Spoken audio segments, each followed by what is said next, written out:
Hello and welcome everyone, this is Minu at AnglerLink. In today's lesson we're going to look at three modal verbs, will, shall and would. We'll have a brief look at their formulation first and then we'll move on to their specific usages.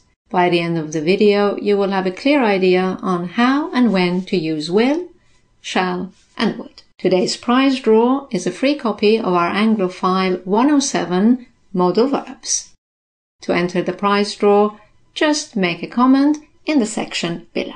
So when you're ready, we can begin. Modal verbs will, shall and should. Let's start with formulation. Like all modal verbs, will, shall and would are always followed by the infinitive without to. Will do, shall do, would do. They're the same for all the pronouns.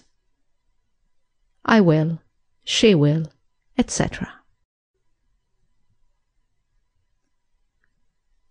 They do not need auxiliaries. They take direct negative and question forms. Will not, would not, shall not. Will you? Would you? Shall we?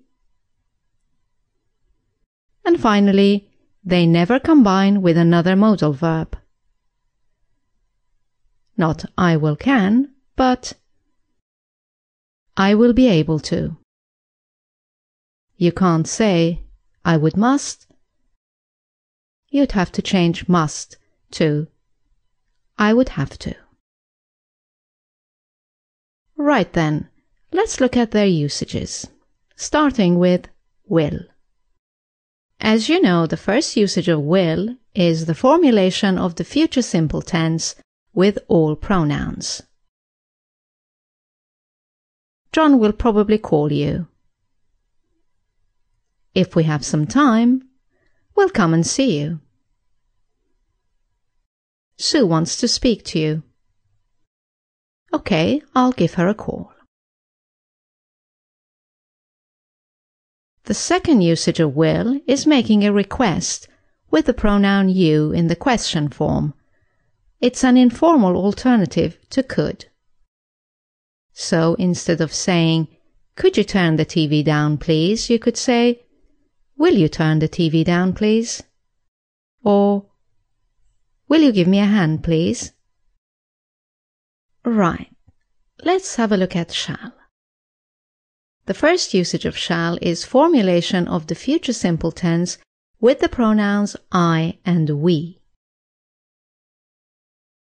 If we have some time, we shall come and see you. Sue wants to speak to you.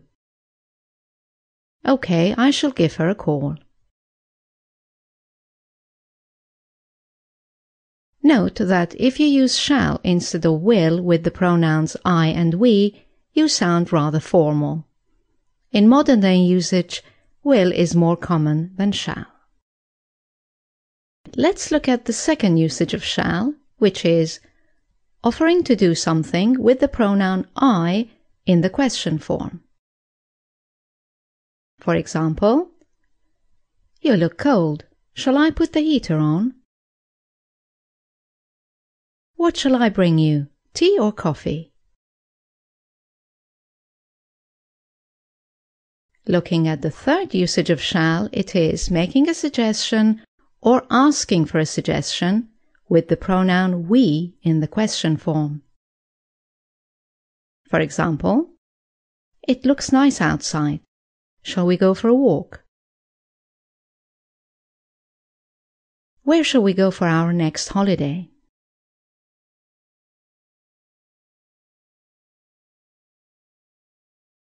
And fourthly, the future tense in official documents and contracts is shall. For example, the tenant shall pay for all damages caused to the property. Or, the buyer shall not seek any compensation in this case. Right, moving on to would. The first usage of would is formulation of conditionals 2 and 3. For example, if we had time, we would come and see you. If we had had time, we would have come and seen you.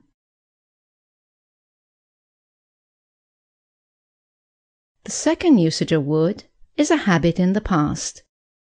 This is similar to used to. For example, when I lived in the city, I would walk everywhere.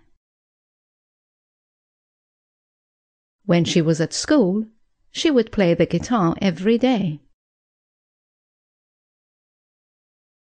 The third usage of would is making a request with the pronoun you in the question form. Again, it's an alternative to could. So instead of saying, "Could you turn the television down, please?" you could also say, "Would you turn the television down, please?" Or, "Would you give me a hand, please?"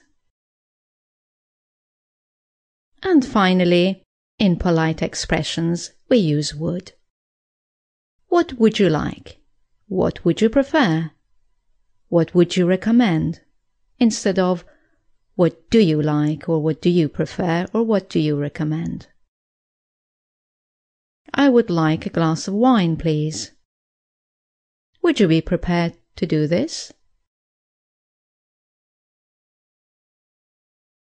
Right, it's time for our gap-filling exercise. Complete the following dialogue using will, shall, or would. We go to the cinema tonight.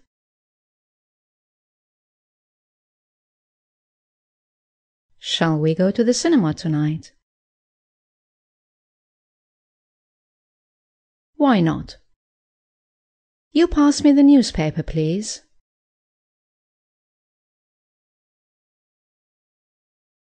Will you pass me the newspaper, please? Or, would you pass me the newspaper, please? I check what's on. I'll check what's on. Here you go. I asked Jane if she wants to come with us.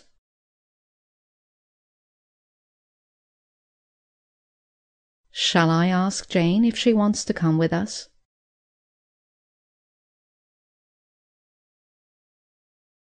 You can ask, but I don't think she come.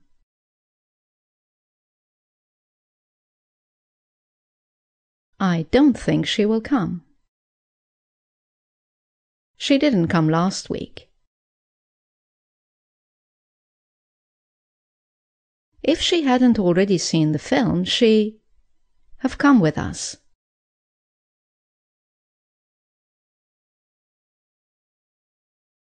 She would have come with us. Do you remember when she was younger, she watched the same film again and again?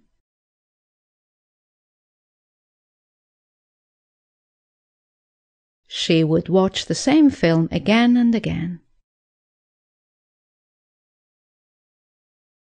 Yes, and she make us watch them with her.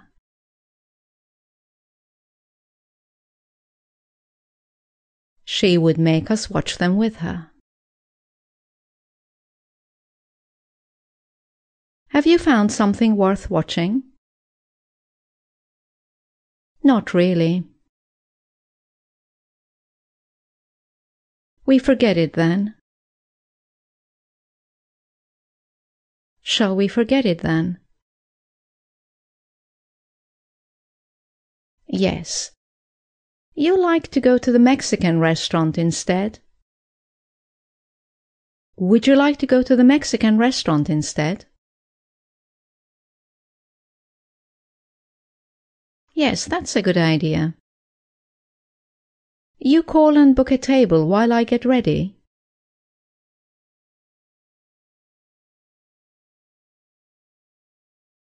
Will you call and book a table while I get ready? Or, would you call and book a table while I get ready? Sure. What time? I book it for.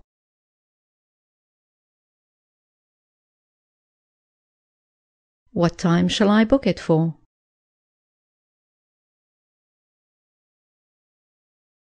We say 8 o'clock? Shall we say 8 o'clock? Okay, I book it for 8. Okay, I'll book it for 8. That's the end of our gap-filling exercise. I hope you've enjoyed this lesson. As you know, you can now go to our website anglolink.com for more exercises and explanations. Thank you for watching. I look forward to seeing you in our next video. Bye now. Today we're going to look at 4 modal verbs: can, could, may, and might. We'll start by